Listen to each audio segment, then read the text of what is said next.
अब जो कुछ भी करना पड़ेगा मुझे खुद करना पड़ेगा। तुम लोगों को मेरी ताकत का अंदाजा नहीं है।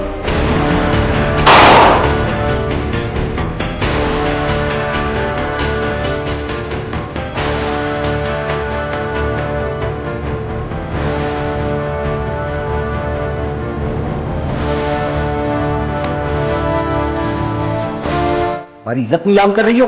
अपनी इज्जत से ज्यादा कोई चीज अजीज नहीं है। इंसल्ट उनकी की जाती है जिनकी कोई इज्जत होती है।